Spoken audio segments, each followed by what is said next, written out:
Hello and welcome class.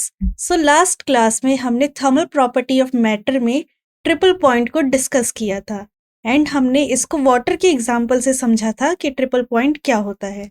सो मैं इसको फिर से एक्सप्लेन करती हूँ एंड आज की क्लास हम ट्रिपल पॉइंट से ही स्टार्ट करेंगे। सो ट्रिपल पॉइंट, जैसा कि मैंने एग्जाम्पल दिया था आइस का, कि ये हमारे पास एक आइस है। ओके, हम जानते कि आइस 0 डिग्री सेल्सियस पे होता है। इसी सेम टेम्परेचर पे आइस मेल्ट होकर वाटर में कन्वर्ट हो रहा होता है, तो 0 डिग्री सेल्सियस पे ही वाटर होता है। एंड आप जानते हो कि आइस के आसपास का जो एरिया होता है वो काफ़ी ठंडा होता है। किसकी वजह से ठंडा हो जाता है? बिकॉज आइस से क्या हो रहे होते हैं, वाटर वेपर्स भी निकल रहे होते हैं सेम 0 डिग्री सेल्सियस पे। तो हमने जाना कि 0 डिग्री सेल्सियस पे water, gas, solid and liquid तीनों स्टेट में एग्जिस्ट कर सकता है। तो एक ऐसा टेम्परेचर जिसमें कोई मटेरियल तीनों की तीनों स्टेट में एग्जिस्ट कर सकता है, उसी टेम्परेचर को ट्रिपल पॉइंट कहते हैं। तो ट्रिपल पॉइंट की डेफिनेशन थी, at certain temperature and pressure a substance can coexist in 3 phases, solid, liquid and gas. This point is called triple point. अभी हम फेज डायग्राम समझेंगे ट्रिपल पॉइंट का pressure और टेम्परेचर के बीच में। एंड हमने जाना कि जो वाटर का जो ट्रिपल पॉइंट होता है वो 0 डिग्री सेल्सियस या 273 केल्विन होता है। किस प्रेशर पे? 6.11 इंटू 10⁻³ पास्कल पे ये स्टेट एग्जिस्ट करती है। अब इसका हम ग्राफ समझ लेते हैं। सो यहाँ पर 2 ग्राफ शो करे गए हैं, एक तो है वाटर के लिए और एक है कार्बन डाइऑक्साइड के लिए। सो ये वाला कार्बन डाइऑक्साइड के लिए है एंड ये वाटर के लिए है। प्रेशर टेम्परेचर का फेज डायग्राम है ये। सो यहाँ पर टेम्परेचर हम देख रहे हैं कि जब भी अप्रॉक्सीमेटली 0.01 ऑलमोस्ट 0 डिग्री सेल्सियस पे होता है, तो हम देख रहे हैं कि water, solid, liquid and vapour तीनों फेज में एग्जिस्ट कर पा रहा है। ओके, तो इस पॉइंट को कहेंगे, इस ओ पॉइंट को कहेंगे कौन सा पॉइंट? Triple point. यहाँ पर ओ हमारा ट्रिपल पॉइंट हो जाएगा, ट्रिपल पॉइंट। जैसे जैसे हम टेम्परेचर इंक्रीज कर रहे होंगे, वाटर क्या कर रहा होगा? वेपर्स में कन्वर्ट हो रहा होगा एंड अप्रॉक्स 370 डिग्री सेल्सियस पे वाटर कंप्लीटली वेपर फॉर्म में जा चुका होगा। ऐसे ही अगर हम टेम्परेचर भी इंक्रीज कर रहे हैं बट प्रेशर भी इंक्रीज कर रहे हैं, तो वाटर किस फॉर्म में होगा? लिक्विड फॉर्म में होगा। हमने टेम्परेचर तो इंक्रीज किया बट हम प्रेशर भी इंक्रीज कर रहे हैं।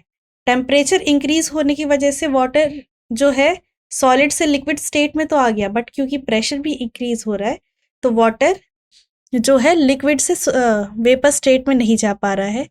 तो ये था कि जब हम टेम्परेचर भी इंक्रीज कर रहे हैं बट प्रेशर भी इंक्रीज कर रहे हैं, तो ये वाला जो एरिया है, इस वाले एरिया में कोई भी प्रेशर टेम्परेचर में वाटर लिक्विड फॉर्म में एग्जिस्ट करेगा।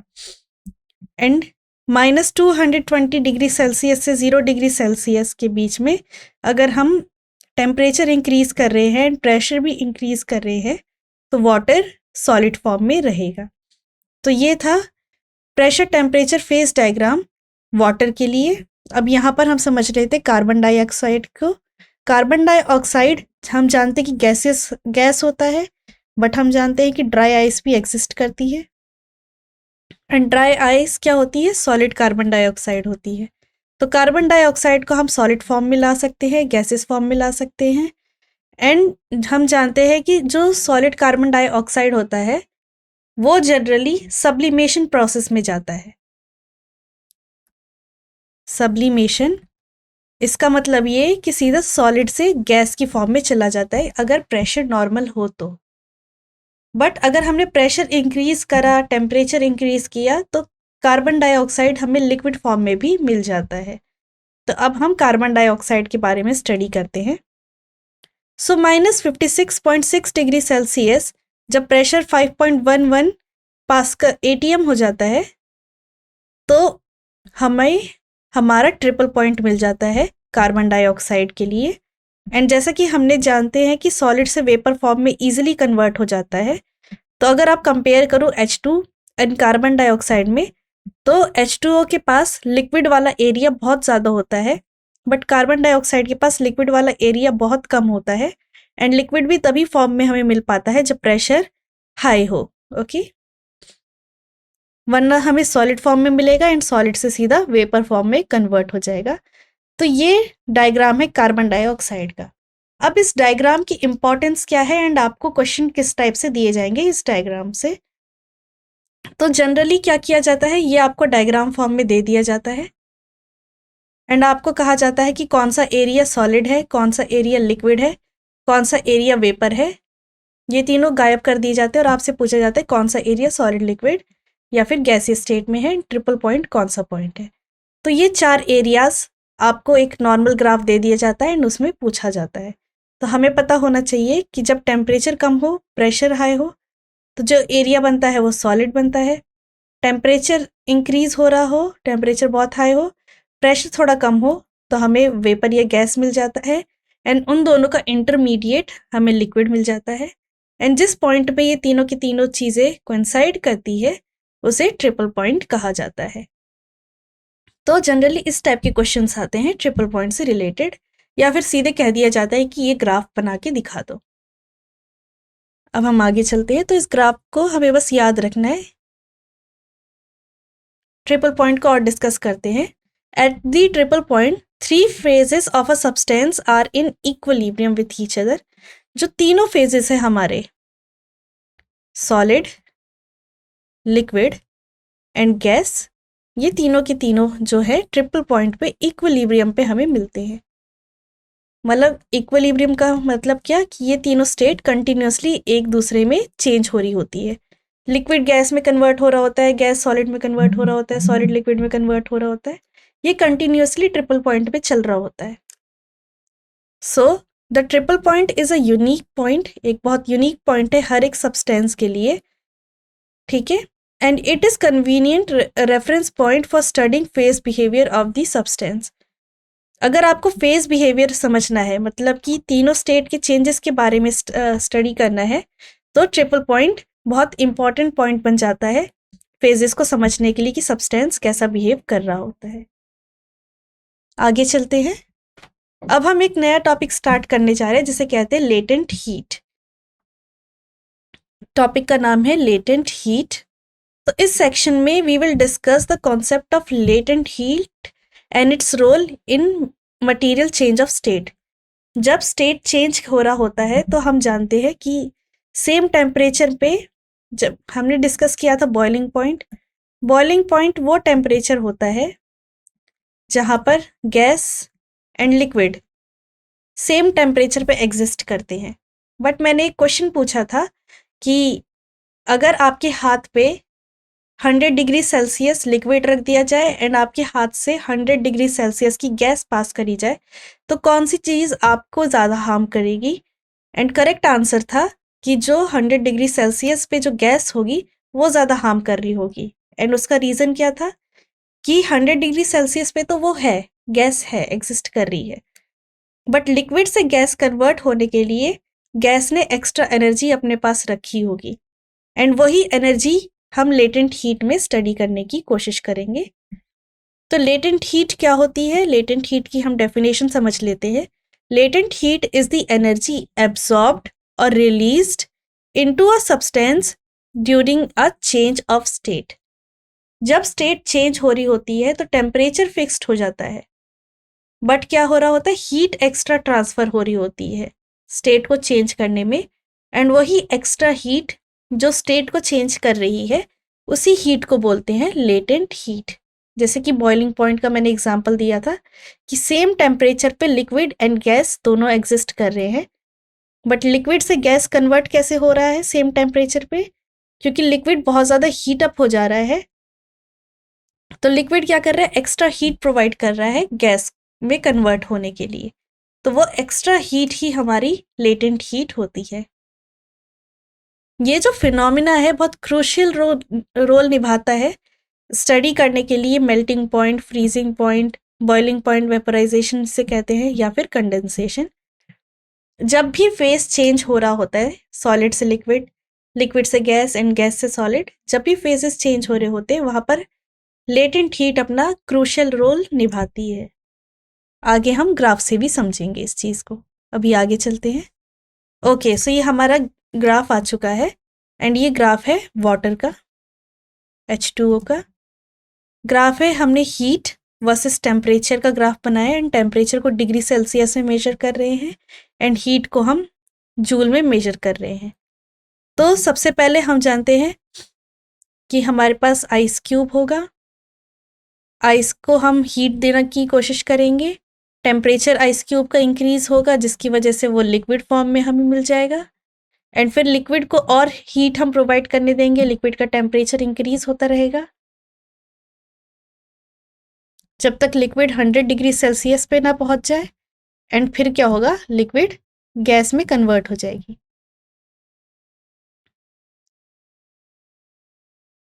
बट हम जानते हैं कि 100 डिग्री सेल्सियस पे ही आइस होता है एंड 100 डिग्री सेल्सियस पे ही लिक्विड होता है। 0 डिग्री सेल्सियस पे आइस होता है एंड 0 डिग्री सेल्सियस पे लिक्विड होता है। 100 डिग्री सेल्सियस पे लिक्विड होता है एंड 100 डिग्री सेल्सियस पे ही गैस होता है। गैस के पास लिक्विड से गैस में कन्वर्ट होने के लिए लेटेंट हीट दी जाती है। सिमिलरली सॉलिड से लिक्विड में कन्वर्जन के लिए लेटेंट हीट अपना रोल निभाती है। तो इस ग्राफ से हम समझते हैं, हमारे पास मान लो किसी टी टेम्परेचर पे सॉलिड आइस था। हमने क्या किया, हीट देना शुरू किया इस सॉलिड आइस को जिसकी वजह से इसका टेम्परेचर इंक्रीज होने लगा।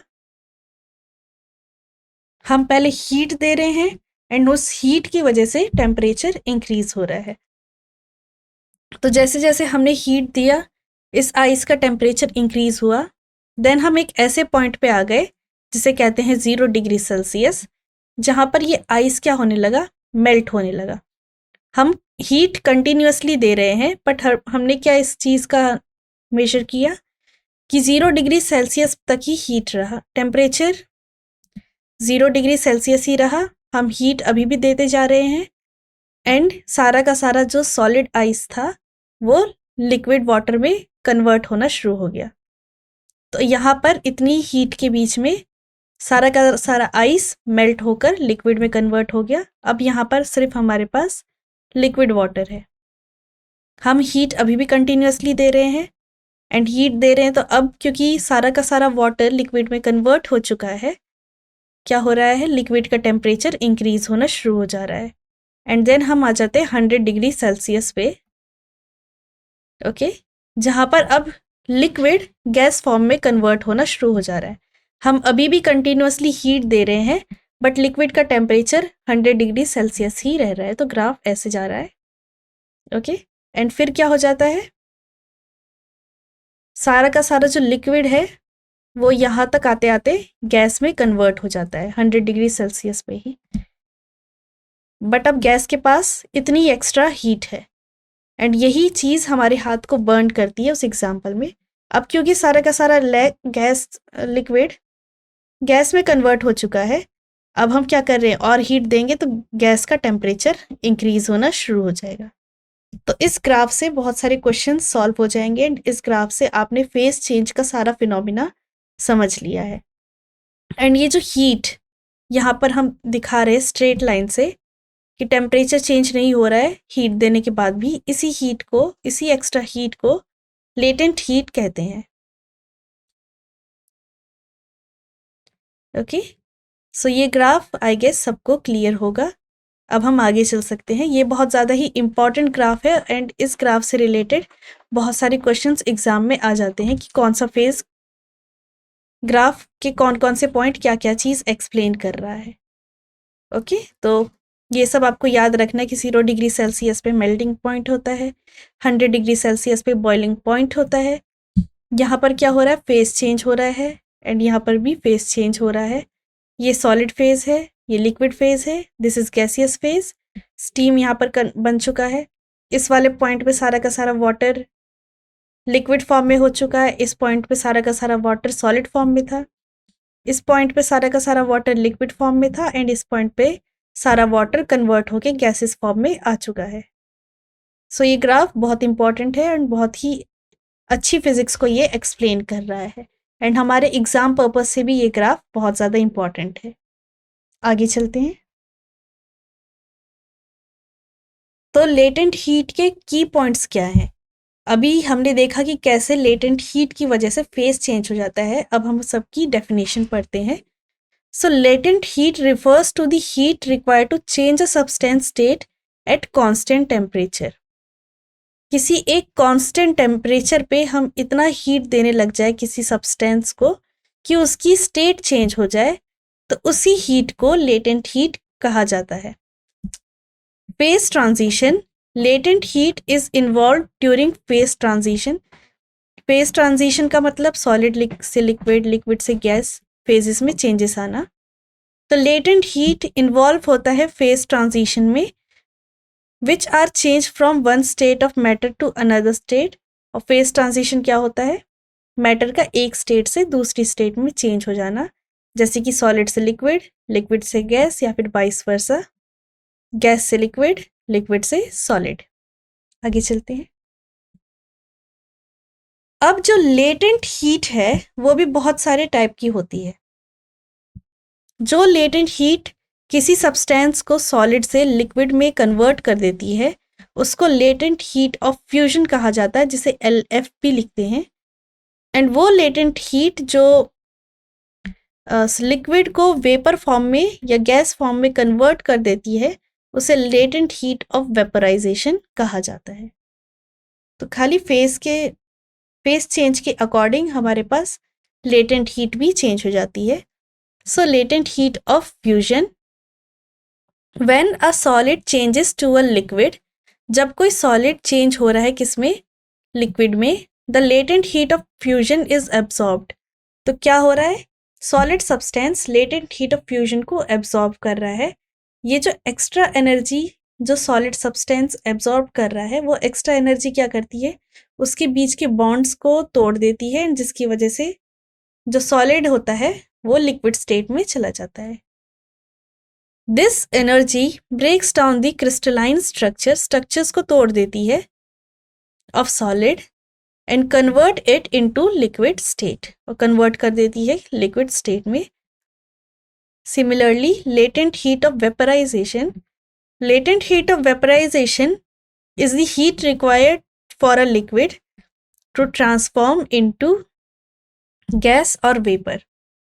Latent heat of vaporization वो heat होती है जो liquid absorb करता है ताकि liquid gaseous form में चला जाए।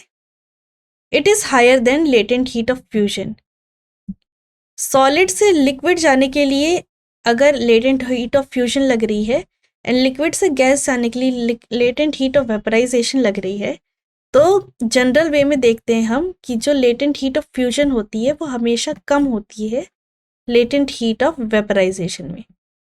इस चीज़ से हमें ये पता चल रहा है कि सॉलिड से लिक्विड फेज में जाना बहुत ईजी होता है देन लिक्विड से गैसियस फेज में जाना। लिक्विड से गैसियस फेज में जाने के लिए हमें ज़्यादा एनर्जी लगती है इन कंपैरिजन टू सॉलिड से लिक्विड फॉर्म में जाने के लिए। यहाँ पर इस कंपैरिजन से पता चल रहा है, तो ये भी काफ़ी इम्पॉर्टेंट रिजल्ट है जो दोनों की दोनों लेटेंट हीट को कंपेयर करने से मिलती है। अब लेटेंट हीट के फॉर्मूले को हम समझते हैं। सो लेटेंट हीट को कैपिटल L से डिनोट किया जाता है एंड इसका हीट के साथ एक रिलेशन होता है। The heat required for the phase transition is proportional to the mass of the substance and the latent heat. जो हमारी हीट होती है जो फेज ट्रांजिशन में हेल्प करती है, हीट Q डायरेक्टली प्रोपोर्शनल होती है M के and heat Q directly proportional होती है लेटेंट हीट के। तो Q इक्वल हो जाता है M इंटू लेटेंट हीट। ये फॉर्मूला हमें ध्यान रखना है, ये लेटेंट हीट का फॉर्मूला होता है नॉर्मल हीट के साथ। Specific values, different substance has specific value of latent heat of fusion and vaporisation. Different materials के पास डिफरेंट वैल्यूज होती है latent heat of fusion and latent heat of vaporisation पे। एंड ये पूरे का पूरा जो वैल्यूज होती है डिपेंड करती है कि कैसे उस सब्सटेंस के मॉलिक्यूल्स एक दूसरे के साथ अटैच्ड हैं। तो ये डिपेंड करता है on intermolecular force and molecular structure पे। मॉलिक्यूल का स्ट्रक्चर भी क्या है ये हम केमिस्ट्री में समझते हैं कि sp2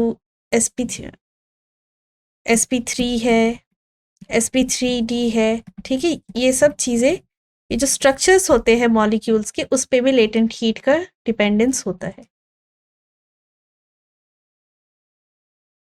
अब लेटेंट हीट का रियल वर्ल्ड एप्लीकेशन क्या है? Latent heat has significant application in everyday life such as in air conditioning, refrigeration, steam engine and cryogenics. ठीक है, यहाँ पर इसका लेटेंट हीट का यूज होता है।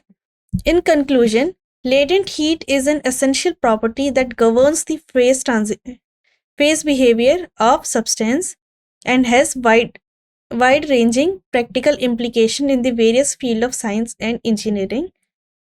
Understanding latent heat equips us with the knowledge to predict and control material behavior.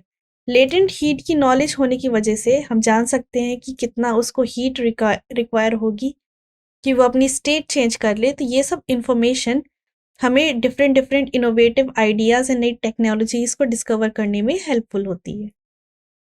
तो यहाँ पर लेटेंट हीट पार्ट कंप्लीट होता है। अब हम यहाँ पर एक नया टॉपिक शुरू करने जा रहे हैं जिसे कहते हैं heat transfer. We have seen that heat is energy transfer. Heat की हमने डेफिनेशन ही समझाई थी स्टार्टिंग में कि क्या होता है जब एनर्जी ट्रांसफ़र हो रही होती है हॉटर बॉडी से कोल्डर बॉडी में। तो हम ये जान चुके हैं कि हीट सिंपली एनर्जी ट्रांसफ़र हो रही होती है एक सिस्टम से दूसरे सिस्टम में। एंड किसकी वजह से हीट ट्रांसफ़र हो पाती है एक सिस्टम से दूसरे सिस्टम में? उसका रीज़न होता है टेम्परेचर। ये अगर हमारे पास कोल्डर बॉडी है एंड ये हमारे पास हॉटर बॉडी है तो हीट ट्रांसफ़र की डायरेक्शन क्या होगी? हॉटर से कोल्डर। तो हीट को क्या चीज़ गवर्न कर रही है? हीट को गवर्न कर रही है कि उस बॉडीज़ का, उस सिस्टम का टेम्परेचर क्या है। तो ये जो हीट ट्रांसफ़र का तरीका है या तो एक है कि डायरेक्टली कांटेक्ट में आ जाओ, इसके अलावा और भी हीट ट्रांसफ़र के तरीके होते हैं जिसको हम समझेंगे। तो जितना हमें पता है 3 वेज होते हैं हीट ट्रांसफ़र करने की। एक होता है कंडक्शन, एक होता है कन्वेक्शन और एक होता है रेडिएशन। तो हमने जाना कि हीट की डेफिनेशन में क्या, हीट की डेफिनेशन होती है एनर्जी का ट्रांसफ़र होना हॉटर बॉडी से कोल्डर बॉडी की तरफ।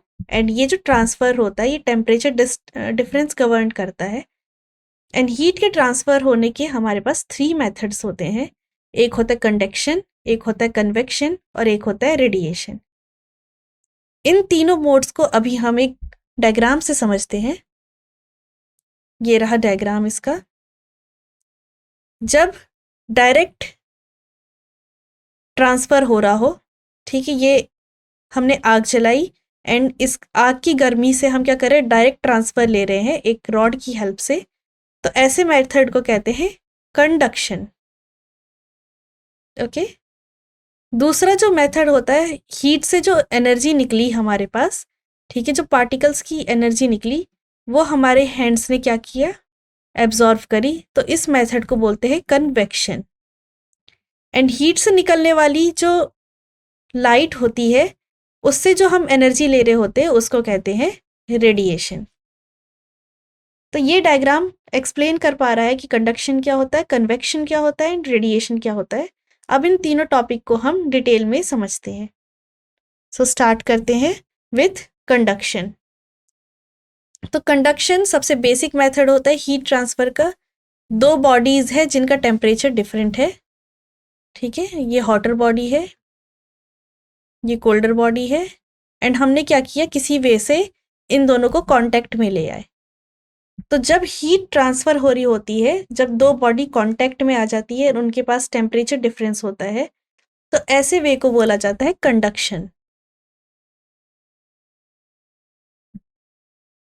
Okay, so conduction is the mechanism of heat transfer between 2 adjacent part of a body due to temperature difference. Temperature difference की वजह से हीट ट्रांसफ़र होना ही कंडक्शन कहलाता है। अब हम समझते हैं कि जो हीट का रेट फ्लो का हीट होता है, rate heat flow H directly proportional होता है टेम्परेचर डिफरेंस के। उतना ही हीट ट्रांसफ़र होगा जितना टेम्परेचर डिफरेंस इन दोनों बॉडी के बीच में होगा। Okay, proportional to the temperature difference TC minus TD and area of cross section, और डायरेक्टली प्रोपोर्शनल होगा कि कितने जितना ज़्यादा एरिया से दोनों की दोनों बॉडी कांटेक्ट में होगी उतना ज़्यादा हीट ट्रांसफ़र हो रहा होगा। तो rate of heat flow directly proportional होगा उन दोनों के टेम्परेचर के बीच में, उनका कितना एरिया है उसके बीच में, बट इन्वर्सली प्रोपोर्शनल होगा लेंथ के। तो डायरेक्टली प्रोपोर्शनल है टेम्परेचर डिफरेंस के, डायरेक्टली प्रोपोर्शनल है एरिया के, बट इन्वर्सली प्रोपोर्शनल है लेंथ के। तो तीनों प्रोपोर्शनल्स को हम एक साथ ले आएंगे एंड प्रोपोर्शनल हटाने के लिए एक प्रोपोर्शनैलिटी कांस्टेंट आ जाएगा हमारे पास, and that constant will be capital K, and capital K को बोलते हैं हम thermal conductivity of the material. तो rate of heat flow H एक तरीके से dQ/dt हो गया। Rate of heat flow is capital H, and capital H is directly proportional to temperature difference, directly proportional to area, but inversely proportional to length, and proportional हटाने के लिए constant capital K आ जाता है जिसको हम बोलते हैं thermal conductivity of the material, and capital K की values material to material depend करती है कि कैसे उसमें heat transfer हो रहा होता है। So ये conduction का formula है, इसको एक डायग्राम से समझते हैं, and this is the diagram. So एक ऑब्जेक्ट है जिसका टेम्परेचर TC है, ये एक रॉड है, इसके A पॉइंट का टेम्परेचर TC है एंड दूसरे पॉइंट का टेम्परेचर TD है, एंड हम कंसीडर करके रख रहे हैं कि TC is greater than TD। So heat इस डायरेक्शन में फ्लो कर रहा होगा। ये लेंथ L है एंड ये क्रॉस सेक्शन एरिया A है। So heat, rate of heat किसके इक्वल था? K A TC minus TD divided by L, जहाँ पर K एक कांस्टेंट है जिसकी value material to material change होती रहती है। सो इस डायग्राम से आपको ये फॉर्मूला अच्छे से क्लियर हो चुका होगा। इससे रिलेटेड हम अभी क्वेश्चन भी करेंगे।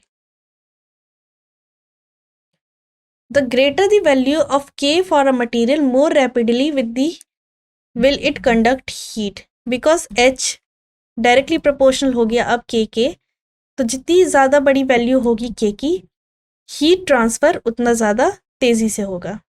Metals are good thermal conductors, जो मेटल्स होते हैं वो good conductor of heat and electricity होते हैं। सो इसलिए उनमें K की वैल्यू ज़्यादा होती है। Where as insulator are the bad conductor of heat and electricity, तो उसमें K की वैल्यू लो होती है।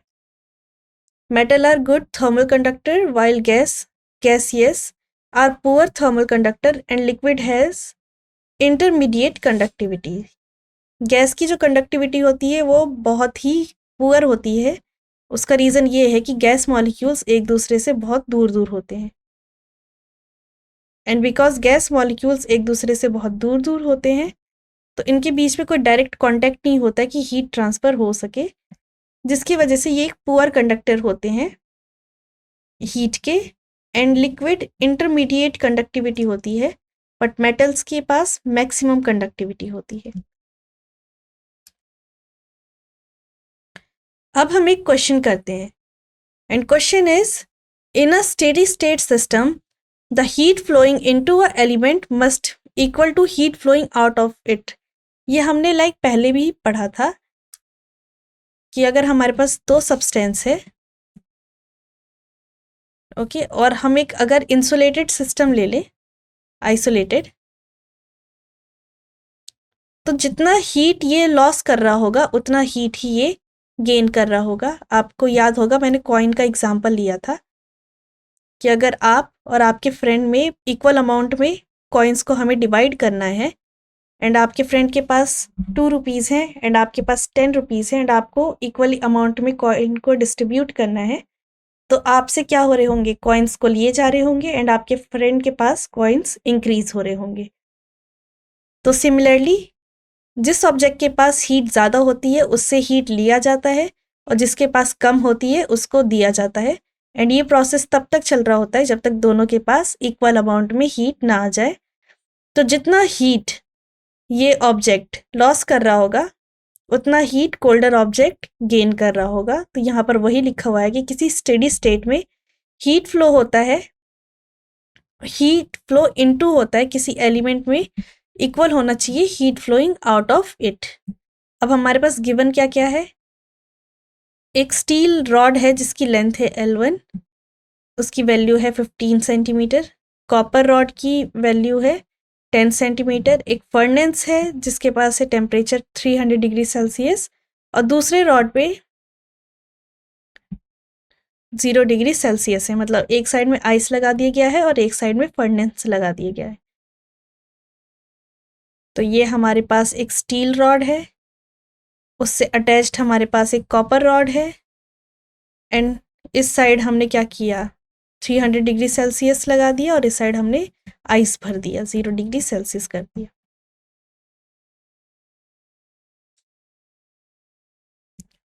The area of cross section of the steel rod is twice that of copper rod. तो क्वेश्चन में हमें गिवन है कि जो स्टील रॉड का जो एरिया ऑफ क्रॉस सेक्शन है वो ट्वाइस है देन द कॉपर रॉड। तो मतलब स्टील रॉड जो है वो काफ़ी बड़ी है लेंथ में भी एंड एरिया वाइज भी, ये रहा।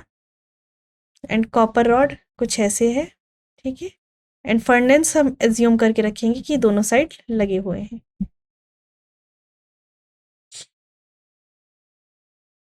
थर्मल कंडक्टिविटी हमें गिवन है स्टील की भी कॉपर की भी। हमें फाइंड आउट करना है temperature of steel copper junction. हमें इस जंक्शन में इस प्लेस पे क्या टेम्परेचर है ये फाइंड आउट करना है। सो क्वेश्चन क्लियर है। हमें ये 15 सेंटीमीटर है, ये 10 सेंटीमीटर है, यहाँ पर 300 डिग्री सेल्सियस टेम्परेचर है, इधर की साइड 0 डिग्री सेल्सियस टेम्परेचर है।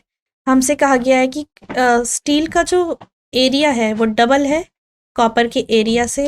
हमें थर्मल कंडक्टिविटी गिवन है स्टील की एंड कॉपर की एंड हमें ये टेम्परेचर फाइंड करना है।